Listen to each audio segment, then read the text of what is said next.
What's up YouTube? My name is Jimmy and welcome to my channel Envisage.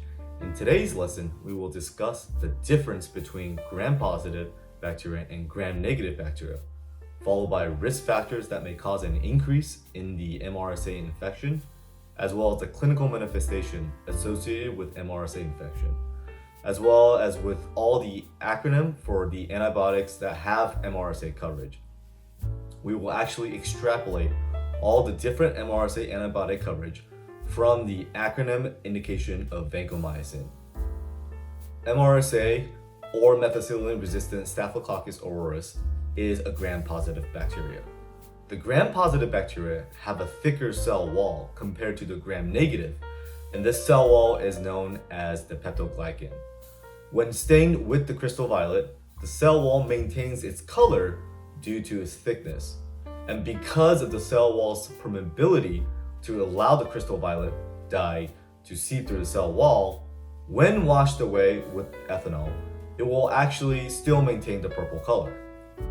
However, the gram-negative bacterial cell wall not only has a thinner layer, but the cell wall is actually porous. So as a result, the crystal violet is washed away with ethanol a lot easier. Thus, it does not maintain the purple color. And therefore, a counter stain known as saffron is used because it will not only disrupt the purple coloration, but is also a weak water-soluble stain, meaning that it will adhere to the lipopolysaccharide much better.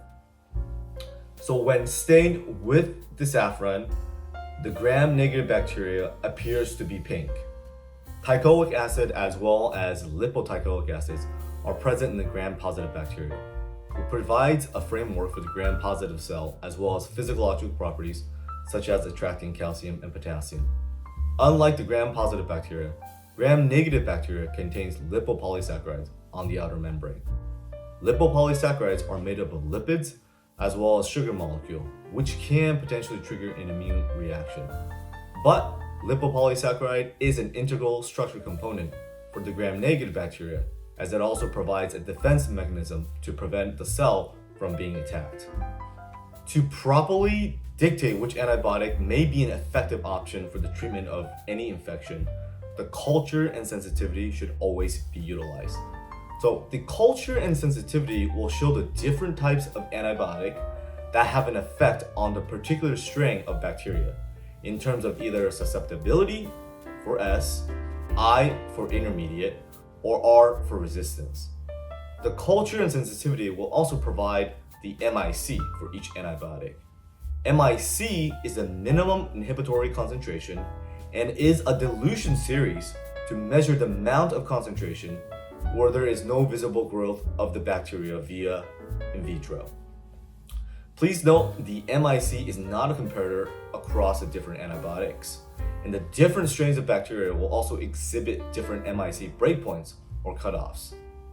MRSA is basically the more resistant form of Staphylococcus aureus.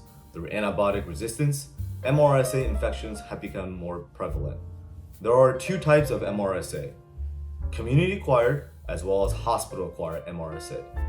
Community-acquired MRSA is the acquisition of infection outside of a healthcare setting, and hospital-acquired is usually acquired in a healthcare setting. The strains typically tend to be more virulent in a hospital setting as compared to community-acquired. This virulence is probably due to the overuse of antibiotics while in the healthcare facilities. And as a result, these MRSA strains tend to develop more resistance. Risk factors that causes an increase in MRSA infection include recent hospitalization of healthcare, patients who are immunocompromised, skin-to-skin contact, frequent antibiotic use, as well as previous MRSA colonization. Colonization means that the person is a carrier of the MRSA strain, but currently does not have any active infection. They like to lay dormant within the body, and those places may include the nasal cavity, the groin area, armpits, as well as catheter sites. So if a patient were to be sick, they would be more prone to be infected with the MRSA infection. Luckily, there is a medication that helps with treating the colonization of MRSA, and that medication is called MRSA.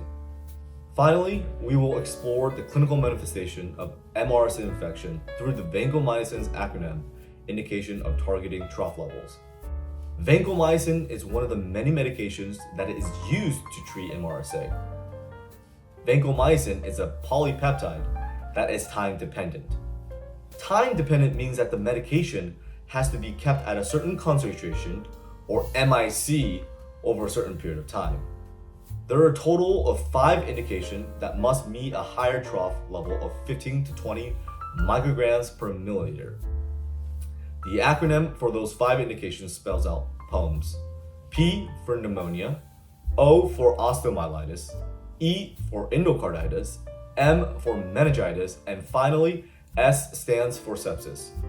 The 2 indications that targets at a lower vancomycin trough level of 10 to 15 microgram per milliliter are soft tissue infection as well as cystitis. Now that we have laid the foundation framework for the indication of vancomycin, we can actually extrapolate the indications into all the different antibiotic that covers for MRSA. Say for example, we can extrapolate P for pulmonary, and then think about L for lungs or linezolid, osteomyelitis for diabetic foot, D for daptomycin, endocarditis for cardiac, C for ceftaroline, meningitis for spinal cord, or S for sinusid. And finally, we have sepsis as the infection of the vasculature, V for vancomycin. We can actually derive the another 2 medication from the indication of vancomycin. Take, for example, skin and tissue, which can be extrapolated to S for sulfamethoxazole and T for trimethoprim. And think about cystitis, where C stands for clindamycin. And finally, we have doxycycline. Doxycycline is a great choice of antibiotic for those patients who have a penicillin allergy. Please note that all MRSA coverages will be dictated by the culture and sensitivity. These are just a list of all the medications that have coverages against the MRSA bacteria strain. Thank you for watching. If you found these videos to be helpful and enjoyable, please consider subscribing and hit that notification bell to stay tuned for future videos. Please comment below and let me know what other contents you would like to see next. And as always, let's continue to empower a different way to envisioning success. And I'll see you on the next one.